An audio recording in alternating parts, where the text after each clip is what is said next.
Document को open करके रखा हुआ है। मैं आपको इसका प्रिंट लेने का तरीका भी बताऊंगा और इसकी सेटिंग्स भी समझाऊंगा कि आपने जब प्रिंट लेना है तो प्रिंट लेने से पहले वो कौन कौन सी चीज़ें हैं जिनका आपने अच्छे से ख्याल रखना है। प्रिंट लेने के लिए आप शॉर्ट की Ctrl+P भी प्रेस कर सकते हैं या फिर आप इधर से जाएं फाइल मेन्यू के अंदर और यहाँ से आपने प्रिंट को क्लिक कर देना है। जैसे ही आप प्रिंट को क्लिक करेंगे, इस कमांड को क्लिक करने के बाद आपको तीन चीज़ें यहाँ पर दिखाई देंगी है। उनमें सबसे पहले ये आपका प्रीव्यू है जो आपको ये दिखा देता है कि आपका जो डॉक्यूमेंट है उसका प्रिंट कैसा आने वाला है। तीसरे नंबर पर ये हमारे पास बाकी कुछ ऑप्शंस हैं जिनका इस्तेमाल करके हम अपने डॉक्यूमेंट को एग्जैक्ट प्रिंटिंग के काबिल बनाएंगे। सबसे पहले तो ये है कि आपने यहाँ से जो ये वाला एरिया नज़र आ रहा है, अगर आप माइक्रोसॉफ्ट 2010 और उससे बाद वाला कोई वर्जन इस्तेमाल कर रहे हैं तो उन सब में तकरीबन इस तरह से ही आपको नज़र आएगा। यहाँ से आपने अपने प्रिंटर का इस्तेमाल चूज़ करना है कि किस प्रिंटर के थ्रू आपने प्रिंट लेना है। इस वक्त मेरे पास 3 प्रिंटर्स जो मेरे इस कंप्यूटर के साथ अटैच्ड हैं, उनमें से 2 के ड्राइवर्स इंस्टॉल्ड हैं। अब ये ड्राइवर्स बेसिकली क्या होते हैं कि जब आप किसी भी अपनी डिवाइस को कंप्यूटर के साथ अटैच करते हो तो कुछ सॉफ्टवेयर्स हैं जो यूं कह लो कि इस मशीन जो कि कंप्यूटर जिसे हम पीसी भी कहते हैं, इसके साथ दूसरे हार्डवेयर को अटैच करता है। उसकी कुछ बेसिक इन्फॉर्मेशंस होती हैं। अगर ये ड्राइवर्स इंस्टॉल ना हो तो चाहे आपकी जो डिवाइस है, आपका प्रिंटर है, स्कैनर है, वो अगर अटैच है भी तो कंप्यूटर को पता ही नहीं चलेगा कि साथ में कोई डिवाइस लगी हुई है। ये प्रिंटर HP का है 4100 और इसके मैंने ये नेट से डाउनलोड ड्राइवर किए थे क्योंकि इसके जो डिफ़ॉल्ट इसके जो ड्राइवर इंस्टॉल होते हैं वो मुझे डिस्टर्ब कर रहे थे, तो मैंने ये मैनुअली डाउनलोड करके इनको इंस्टॉल किया हुआ है। और इसके बाद दूसरा प्रिंटर जो मेरे पास है, जो मैं इस्तेमाल कर रहा हूँ, वो है HP LaserJet 4200। 4200 और 4100 की सेटिंग तकरीबन एक ही जैसी हैं, तो मैं आज आपको इस प्रिंटर को इस्तेमाल करते हुए आपको सेटिंग समझाऊंगा। अब यूँ समझे कि मैंने अपने प्रिंट जो हैं इस प्रिंटर का इस्तेमाल करते हुए, जिस प्रिंटर के ड्राइवर्स ये वाले हैं HP 4100 है, लेकिन यहाँ पर ये इसका नाम कुछ और शो कर रहा है क्योंकि ये यूनिवर्सल ड्राइवर है। यूनिवर्सल का मतलब है कि इसके साथ आप और भी किसी प्रिंटर का इस्तेमाल कर सकते हैं। यहाँ से मैं इसको सिलेक्ट कर लूँगा। ये देखें, चूँकि मेरा ये डिफ़ॉल्ट प्रिंटर भी है। अभी इस वीडियो को मैंने 2 हिस्सों में डिवाइड करना है। पहले हिस्से में तो मैं आपको ये समझा रहा हूँ कि आपने अपने प्रिंट लेने से पहले की सेटिंग्स को कैसे करना है, और दूसरे हिस्से में इसी वीडियो के अंदर मैं आपको इंशाल्लाह समझाऊंगा कि आप अगर आपने वो सेटिंग्स ड्राइवर्स के अंदर डिफ़ॉल्ट सेटिंग कर लें तो आपको ये सारी सेटिंग्स बार बार नहीं करनी पड़ेंगी। यहाँ से आपने प्रिंटर का इंतखाब कर लिया कि आपने इस प्रिंटर के थ्रू अपना प्रिंट लेना है। दूसरा, आपके डॉक्यूमेंट के आपके पास पेजेस कितने हैं। मैं एक दफ़ा वापस जाके आपको अपने पेजेस दिखा दूँ कि मेरे डॉक्यूमेंट में कुल पेज कितने हैं। ये देखें, नीचे से स्टेटस बार में आपको नज़र आएगा कि इस वक्त मैं पेज नंबर 1 पर हूँ और टोटल 7 पेजेस यहाँ पर मौजूद हैं। प्रिंट लेने के लिए दोबारा से हम प्रिंट की कमांड पे जाएंगे और ये आपके पास सेम उसी तरह का प्रीव्यू मौजूद है। अब यहाँ पर जो दूसरी ऑप्शन आपने लेनी है वो ये है कि आपको इस डॉक्यूमेंट की कॉपीज़ कितनी चाहिए।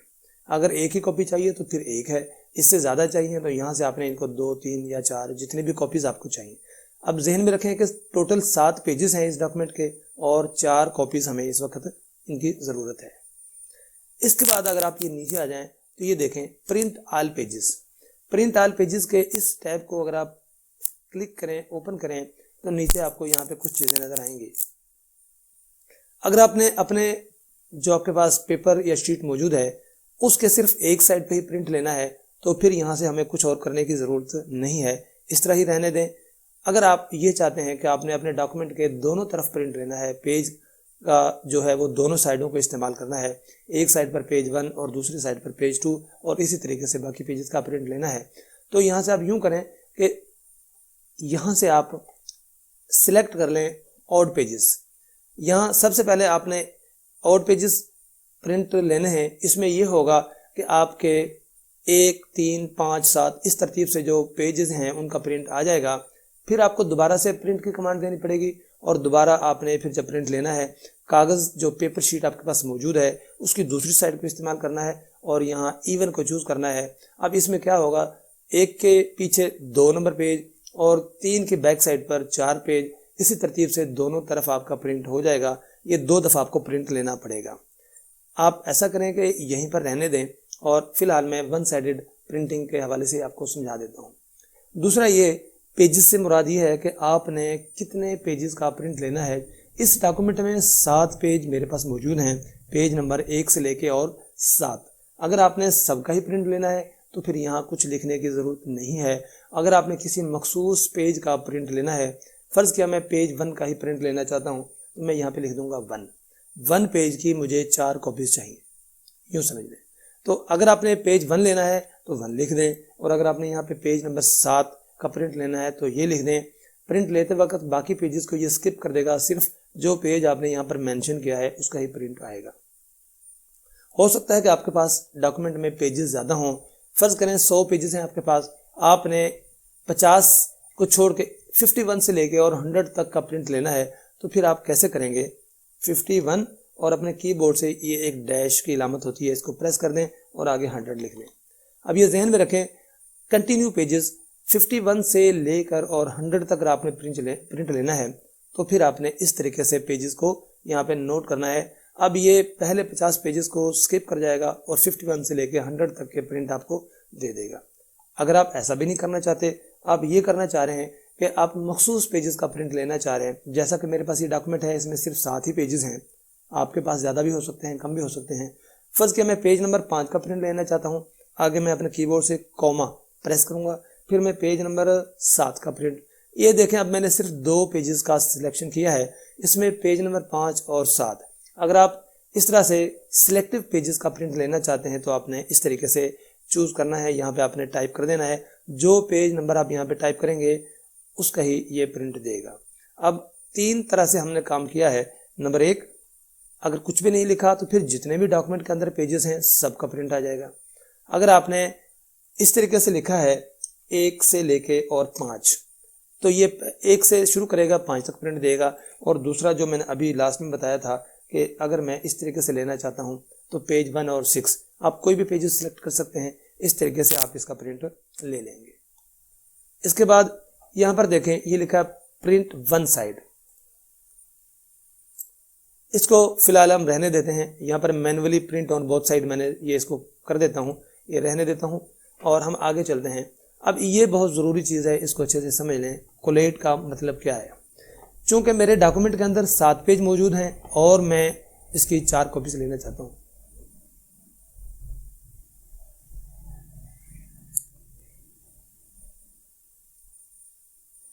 यहाँ ये देखें कोलेटेड की जो ऑप्शन आपके पास मौजूद है, इसका इस्तेमाल करना इंतहाई आसान भी है और इसको समझ लें तो आपके लिए काम बहुत आसान हो जाएगा। इसका मतलब ये है, देखें कि मेरे पास जो डॉक्यूमेंट है इसमें टोटल 7 पेजेस मौजूद हैं और इसकी मैंने 4 कॉपीज़ लेनी है। कोलेट का मतलब ये है कि पहले ये पेज 1 से शुरू करेगा और पेज नंबर 7 तक एक सेट मुझे बना के दे देगा, दोबारा फिर 1 से शुरू करेगा और पेज नंबर 7 तक का दूसरा सेट, इसी तरीके से ये मुझे 4 कॉपीज़ यानी कि 4 सेट बना के दे देगा। अगर मुझे ऐसा नहीं करना, मैं चाहता हूँ कि पेज 1 की 4 कॉपीज़ अलग आएँ, पेज 2 की अलग आएँ और हर पेज की 4-4 कॉपीज़ मुझे अलग से मिलें, तो फिर मैं क्या करूँगा, यहाँ से जाके मैं इसको अनकोलेटेड कर देता हूँ। अनकोलेटेड हर पेज के मुकम्मल सेट बनाता जाएगा। अब ये कंप्लीट सेट नहीं है, हर पेज की अलग से कॉपीज़ की तादाद है जो हमने ऊपर मेंशन की होगी। मोस्टली हमें सेट बनाने होते हैं तो हम इसको कोलेटेड ही रख लेते हैं। अब ये पोर्ट्रेट ओरिएंटेशन, आपका डॉक्यूमेंट ये देखें मेरे पास ये पोर्ट्रेट है। अगर आपका डॉक्यूमेंट लैंडस्केप में हो तो आप यहाँ से जाके अपनी ओरिएंटेशन को चेंज कर भी देते हैं। माइक्रोसॉफ्ट वर्ड की ये एक बहुत ही अच्छी खासियत है कि आपने डॉक्यूमेंट को जिस तरीके से भी तैयार किया है, प्रिंट लेते वक्त ये इसके ओरिएंटेशन सेम आपको उसी तरीके से दिखाता है। लेकिन अगर आप इन पेज वगैरह इस्तेमाल कर रहे हैं तो आपको ये जो प्रिंटर्स है इसके जो डिफ़ॉल्ट आपने सेटिंग की होती हैं ये उसके हिसाब से दिखा रहा होता है और आपको मैन्युअली यहाँ से चेंज करना पड़ता है कि आपने किस ओरिएंटेशन पे अपना प्रिंट लेना है। अभी पार्ट 2 में मैं आपको समझाऊंगा कि हम प्रिंटर की डिफ़ॉल्ट सेटिंग्स को कैसे करेंगे। पहले ये चंद चीज़ें बाकी हैं, इनको अच्छे से समझ लें। ये आपका पेपर साइज़ है। अब माइक्रोसॉफ्ट वर्ड की ये भी खासियत है कि जो आपने अपने डॉक्यूमेंट का साइज़ लिया हुआ था, ये मैंने एग्जेक्टिव GIS यानी कि जिसे मार्केट में हम लीगल के नाम से जानते हैं, जो मैंने आपको अपनी इब्तदाई क्लास में बता दिया था पेज लेआउट के अंदर कि आपने अपने साइज़ और ओरिएंटेशन को कैसे सेट करना है। अगर आपने वो मेरी क्लास नहीं देखी तो नीचे डिस्क्रिप्शन में लिंक दिया हुआ है, आप वहाँ से प्लेलिस्ट के ऊपर क्लिक करें और सारी वीडियोस जो सबका मौजूद है वहाँ से देख सकते हैं। तो इसको आप अच्छे से समझ लें ताकि आपको काम करने में किसी भी मुश्किल का सामना ना करना पड़े। तो ये ऑटोमेटिकली इसने ओरिएंटेशन भी मुझे दे दी है, मुझे चेंज नहीं करना पड़ा, और ये साइज़ भी इसने मुझे ऑटोमेटिकली ही दे दिया है, यहाँ से मुझे कुछ भी नहीं करना पड़ा। अब यहाँ पर देखें ये प्रिंटर प्रॉपर्टीज़ हैं। अब माइक्रोसॉफ्ट 2007 है उसके अंदर एक छोटा सा बॉक्स खुलता है और उसके राइट कॉर्नर पे ऊपर राइट कॉर्नर पे यहाँ पे करके आपको प्रॉपर्टीज़ मिलेंगी। चूँकि ये वाली सेटिंग्स वहाँ पर ऐसे बाहर ना तो आपको मौजूद मिलती हैं और ना ही ये प्रीव्यू मिलता है। आपने जब उन सेटिंग्स को, जैसे कि ये ओरिएंटेशन है और ये सारी चीज़ें अगर आपने करनी है तो फिर आपको प्रॉपर्टीज़ में जाना पड़ेगा, वहाँ से सेटिंग्स करनी पड़ेंगी। अब मैं इन प्रॉपर्टीज़ को जैसे ही क्लिक करता हूँ तो मेरे सामने एक डायलॉग बॉक्स खुल जाएगा। माइक्रोसॉफ्ट 2007 अगर आप उसको यूज़ करते हुए प्रिंट ले रहे हैं तो इस तरह से आपके सामने ये बॉक्स नहीं आएगा। उसकी सेटिंग्स थोड़ी सी डिफरेंट है लेकिन सारी चीज़ें यही हैं, इसको आप अच्छे से समझ लें। ये देखें यहाँ से आपने ओरिएंटेशन का इस्तेमाल करना है कि कौन सी ओरिएंटेशन आपको चाहिए। ये मैंने इसको लैंडस्केप कर दिया है और अगर मैं दोबारा क्लिक करूँ तो ये पोर्ट्रेट है और मुझे पोर्ट्रेट ही चाहिए, मैं इसको रहने देता हूँ। ये नीचे आपके पेपर का साइज़ है, जिस साइज़ के ऊपर आपने प्रिंट लेना है। एक बात याद रखिएगा, जो आपके डॉक्यूमेंट का साइज़ है, जिस साइज़ में आपने अपने डॉक्यूमेंट को तैयार किया है, यहाँ से आपने वही साइज़ रखना है। अगर आपने एग्जेक्टिव GIS के ऊपर काम किया है तो इसी को रहने दें। अगर आपने A4 कर दिया तो आपके पेपर की सारी सेटिंग्स ख़राब हो जाएंगी, प्रिंट ठीक नहीं आएगा। और अगर A4 के ऊपर काम किया है तो फिर यहाँ से आप A4 को चूज़ कर सकते हैं। चूँकि मेरा डॉक्यूमेंट एग्जेक्टिव पर है, मैं इसको ऐसे ही रहने देता हूँ। दूसरा, यहाँ पर ये लिखा हुआ है ट्रे, मैनुअल ट्रे फीड। असल में जो हमारा प्रिंटर है उसके अंदर मोस्टली 1 या 2 ट्रे होती हैं, कुछ प्रिंटर्स के अंदर इससे ज़्यादा भी ट्रे मौजूद हैं। अब ट्रे से मुराद ये वो प्रिंटर का हिस्सा है जहाँ से हमने कागज़ डालना होता है। अब आपने किस हिस्से से कागज़ डालना है वो भी इसको बताना है। अगर आपने डिफ़ॉल्ट सेटिंग की हुई है, जैसा कि मैंने ऑलरेडी किया हुआ है, मैंने अपना एग्जेक्टिव साइज़ चूज़ किया हुआ है और ट्रे 1 मैंने अपनी डिफ़ॉल्ट सेटिंग की हुई है, मुझे कुछ भी नहीं करना पड़ा। ऑलरेडी ये सेटिंग्स हैं जो आपको ये नज़र आ रही हैं। मैं अब इसी क्लास के अंदर जो पार्ट 2 है उसमें मैं आपको ड्राइवर की जो डिफ़ॉल्ट सेटिंग्स हैं वो समझाऊँगा कि आपने उनको कैसे करना है। अब अगर आप के प्रिंटर में 2 ट्रे हैं, जैसा कि मेरे पास N4100 और 4300 HP के ये प्रिंटर्स हैं, इसमें 2 ट्रे मौजूद हैं। अगर मैंने दोनों ट्रे में कागज़ रखा हुआ है, पेपर मेरा ट्रे 2 में भी मौजूद है और ट्रे 1 में भी मौजूद है, तो प्रिंटर को कैसे समझ आएगी कि उसने पेपर कहाँ से पिक करना है, प्रिंट कहाँ से देना है। तो आप डिफ़ॉल्ट सेटिंग में इसको बता दें या फिर प्रिंट लेने से पहले इसको बता दें कि पेपर यहाँ से आपने उठाना है, यहाँ से मैंने प्रिंट लेना है। तो मैं चूँकि ट्रे 1 को मैनुअली भी यूज़ करता हूँ और यहाँ से ही प्रिंट मोस्टली लेता हूँ।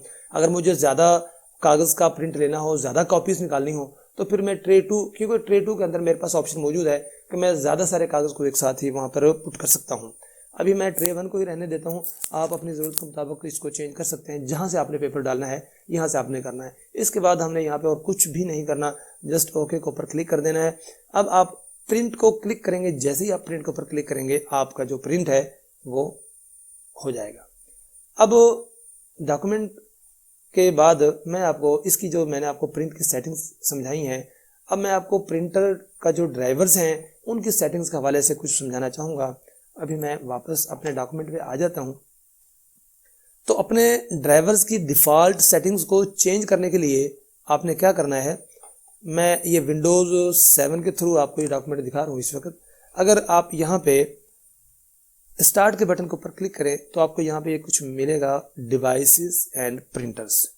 इसके ऊपर क्लिक कर दें या फिर कंट्रोल पैनल के थ्रू जाकर वहाँ पर भी डिवाइसेस और प्रिंटर्स को आप चूज़ कर सकते हैं, उसके थ्रू आप अपना काम कर सकते हैं। अब ये देखें, ये कुछ नीचे आपको प्रिंटर्स, जैसे ही मैंने विंडोज़ को इंस्टॉल किया था तो ये कुछ प्रिंटर्स ऑटोमेटिकली डिफ़ॉल्ट इसके अंदर इंस्टॉल हो गए थे। अभी मैंने अपने N4200 जैसे उसको अटैच किया तो उसकी डिफ़ॉल्ट प्रिंटर के ये ड्राइवर्स इंस्टॉल हो गए हैं और ये मैंने यूनिवर्सल प्रिंटर इंस्टॉल किया हुआ है जो कि मेरा डिफ़ॉल्ट प्रिंटर भी है। ये कुछ इस तरह का है। एक बात ध्यान में रखें कि जो प्रिंटर मेरा 4100 है वो भी कुछ इस लुक का ही बनता है, चूँकि मैंने उसको इंस्टॉल नहीं किया हुआ। अगर 4100 है या 4300 है तो उसकी सेटिंग्स कुछ इस तरह से हैं। मैं आपको ये जो N4200 है इस प्रिंटर की सेटिंग्स चेंज करके सिखा देता हूँ। ये देखिए, इसके ऊपर ग्रीन कलर का ये चेक लगा हुआ है। इसका मतलब यह है कि जब भी मैं प्रिंट की कमांड लूँगा तो ये ऑटोमेटिकली इस प्रिंटर को ही सिलेक्ट कर लेगा। आप चाहें तो प्रिंट लेते वक्त अपनी सेटिंग्स वहाँ से चेंज कर सकते हैं, अपनी मर्ज़ी का प्रिंटर चूज़ कर सकते हैं। अब मैं आपको ये दिखाऊंगा कि ये हमारा डिफ़ॉल्ट है, हम इसको डिफ़ॉल्ट कैसे बना सकते हैं, इसके अंदर हमने जो डिफ़ॉल्ट सेटिंग्स करनी है उनको हम कैसे कर सकते हैं। इस प्रिंटर को छोड़ के इसे डिफ़ॉल्ट करने के लिए आपने क्या करना है, राइट क्लिक करें। जैसे राइट क्लिक करेंगे यहाँ देखें आपके पास ये कुछ ऑप्शन मौजूद है, सेट एज डिफ़ॉल्ट। इसको जैसे मैं क्लिक करूँगा ये देखें जो ग्रीन यहाँ पे चेक लगा था अब इसके ऊपर आ गया है। अब इसका फ़ायदा ये होगा कि जब हम प्रिंट लेंगे तो वहाँ पर हमें ये प्रिंटर ही दिखाई देगा। सॉरी बाहर से थोड़ा सा शोर है, हो सकता है आपको ये डिस्टर्ब करे।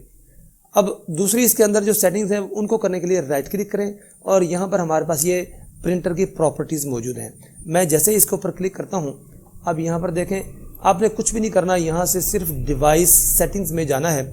डिवाइस सेटिंग्स में से हमने क्या लेना है ये देखें, क्योंकि मैंने इस प्रिंटर की सेटिंग्स को नहीं करके रखा हुआ, इस यूनिवर्सल की सेटिंग्स की हुई थी जिसमें ट्रे 1 मैनुअल थी और उसका जो साइज था एग्जेक्टिव GIS था।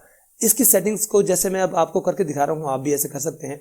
आपने यहाँ से वो साइज़ चूज़ करना है जिस साइज़ के ऊपर आप मोस्टली प्रिंट लेते हैं। फ़र्ज़ किया मैं A4 के ऊपर काम करता हूँ तो मैं यहाँ से अपनी जो ऑटो सेलेक्टेड ट्रे है इसमें से देखें मैं यहाँ पर A4 का सिलेक्शन कर लेता हूँ। ट्रे 1 भी मेरी मैनुअल वही है, मैनुअल भी वही है और ट्रे 1 भी वही है, ये भी मैं A4 ही बता देता हूँ। तो यहाँ से मैं A4 सेलेक्ट कर लेता हूँ। अब जो ट्रे 2 है इसके अंदर मैं क्या करता हूँ, ट्रे 2 के अंदर मैं इसको भी A4 ही रख लेता हूँ। अभी एक चीज़ आपको मैंने और समझानी है। अब ये देखें मैंने दोनों ट्रे के अंदर, क्योंकि मेरे प्रिंटर में 2 ट्रेज हैं लेकिन इसने जो ड्राइवर इंस्टॉल किया उसके अंदर 4 ट्रे दिखा रहा है, लेकिन मुझे इन 2 की ज़रूरत नहीं है। यहाँ से मैंने बता दिया कि ट्रे 1 में भी मेरा A4 पेपर होगा और ट्रे 2 के अंदर भी मेरा A4 पेपर होगा। अब मैं इसको अप्लाई करके और ओके कर देता हूँ। अब दोनों में मैंने A4 इसलिए लिया है कि आपको जो मैं नेक्स्ट चीज़ समझाने वाला हूँ ये प्रिंटर की प्रेफरेंसेस, प्रिंटिंग प्रेफरेंसेस, ये क्या चीज़ है इसको थोड़ा सा ध्यान में रखें। अब देखिए जैसे ही मैंने आपके सामने 2 ट्रे के अंदर पेपर जो मैंने सेलेक्ट किया है कि ट्रे 1 में भी A4 है, ट्रे 2 में भी A4 है, अगर मैं प्रिंट की कमांड देता हूँ तो प्रिंटर को कैसे समझ आएगी कि उसने किस ट्रे से प्रिंटर के लिए जो पेज है उसका इंतखाब करना है, उसको सिलेक्ट करना है। इसको मैं समझा देता हूँ, मैं इसको मैन्युअली फीड कर देता हूँ। अब ये मेरी डिफ़ॉल्ट सेटिंग्स हो जाएंगी। मैं इसे बता देता हूँ कि चाहे दोनों ट्रे के अंदर पेपर मौजूद हो, आपने जिस ट्रे के अंदर A4 मौजूद है उसी को पिक करना है। प्रेफरेंसेस का मतलब ये है कि ये तरजीहात में अपने A4 को रखेगा। अब A4, अब देखें ट्रे 1 के अंदर भी A4 है, ट्रे 2 के अंदर भी। अब फिर कंफ्यूजन हो जाएगी कि ये पेपर को कहाँ से सिलेक्ट करेगा। अब इसकी दूसरी सेटिंग्स ये देखें, सिलेक्ट ऑटोमेटिक का मतलब ये है कि जिस भी ट्रे के अंदर पेपर पड़ा हो वहाँ से ही उठा लेगा। लेकिन मैं इसे क्या कहता हूँ, मैं कहता हूँ मैनुअल फीड ट्रे 1, कि चाहे दोनों के अंदर पेपर मौजूद हो लेकिन आपने ट्रे 1 से ही पेपर को पिक करना है। अब ये जो मैंने सेटिंग्स की हैं ये प्रेफरेंसेस हैं, चाहे आपके सब ट्रे के अंदर पेपर मौजूद हो, जो आपके प्रेफरेंसेस हैं ये पेपर को यहाँ से पिक करेगा। अब ये सेटिंग्स करने के बाद मैं इसको अप्लाई कर देता हूँ और ओके कर देता हूँ। अब ये ड्राइवर्स की सेटिंग्स मेरी हो चुकी हैं, मेरा डिफ़ॉल्ट प्रिंटर भी ये हो चुका है, पेपर का साइज़ भी जो मैंने A4 चूज़ कर दिया है वही हो चुका है और ट्रे 1 मेरी मैनुअल हो चुकी है। इस तरीके से अब जब भी हम प्रिंट लेंगे तो सबसे पहले हमें यही प्रिंटर दिखाई देगा। इससे पहले जब मैंने आपको प्रिंट दिखाया था तो वो ये यूनिवर्सल प्रिंटर दिखा रहा था। चेक करने के लिए हम अपने डॉक्यूमेंट पे चलते हैं। अब ये मेरा डॉक्यूमेंट है, कंट्रोल P प्रेस करते हुए मैं प्रिंट की कमांड पे जाता हूँ। अब यहाँ पर देखें ये डिफ़ॉल्ट प्रिंटर आपका वही हो चुका है जो मैंने अभी आपको सिलेक्ट करके दिया था। बाकी सेटिंग्स हमारी सेम उसी तरह से हैं। अभी मैंने आपको पहले बता दिया है कि जो माइक्रोसॉफ्ट वर्ड है ये क्या करता है कि आपकी ओरिएंटेशन और साइज़ को डिस्टर्ब नहीं करता। हालांकि मैंने जो डिफ़ॉल्ट प्रिंटर के अंदर सेटिंग A4 की दी हैं ये अभी भी मुझे एग्जैक्ट ही दिखा रहा है। अगर मेरा लेटर साइज़ होगा तो ये ऑटोमेटिकली लेटर कर देगा। बाकी जो सॉफ्टवेयर हैं उनके अंदर जाके हम ये सेटिंग्स करनी पड़ती हैं। अभी मैं प्रॉपर्टीज़ में जाके आपको दिखा देता हूँ कि ये देखें ये साइज़ भी और ट्रे भी हमारी वही मौजूद हैं जो हमने की हुई हैं। अब जस्ट हमने यहाँ पे प्रिंट को क्लिक करना है और हमारा ये प्रिंट हो जाएगा। उम्मीद है कि आपको आज की क्लास पसंद आई होगी, आपको अच्छे से समझ आ गई होगी। अगर अभी भी कोई आपको इसमें प्रॉब्लम है, प्रिंट लेते वक्त कोई आपको इश्यू सामने आते हैं, कोई बात समझ नहीं आती है तो कमेंट्स में नीचे लिख दीजिएगा, या फिर आप ऐसा कीजिए कि मुझे ट्विटर पर फॉलो कर लें, अल राफ़े कंप्यूटर्स ये टाइप कर लें या राफ़े अल कंप्यूटर्स ये टाइप करके आप वहाँ पर सर्च कर लें तो आपको वहाँ पर मेरा ट्विटर अकाउंट मिल जाएगा। वहाँ पर मुझे आप क्वेश्चन पुट कर सकते हैं, सवाल किया जा सकता है। मैं आपको उम्मीद है कोशिश करूँगा कि इंशाल्लाह वहीं पर मैं आपको जवाब दूँ, वरना मैं आपको किसी वीडियो के थ्रू इसका जवाब दे दूँगा। और दूसरा, आप मेरा फेसबुक पेज अल राफ़े कंप्यूटर्स के नाम पे उसे भी आप लाइक करें और वहाँ से आप मुझे फॉलो करें। जैसे ही मैं वीडियोज़ अपलोड करता हूँ तो यूट्यूब पर तो नोटिफिकेशन आपको मिल ही जाएंगे अगर आपने सब्सक्राइब करके बेल के आइकन को प्रेस किया हुआ है। तो दूसरा, मैं ट्विटर पर और फेसबुक पर भी अपडेट कर देता हूँ, वहाँ से भी आप फॉलो कर सकते हैं, आपको नेक्स्ट क्लासेस का वहाँ से नोटिफिकेशन मिल जाएगा। नेक्स्ट क्लास तक के लिए इजाज़त दीजिए।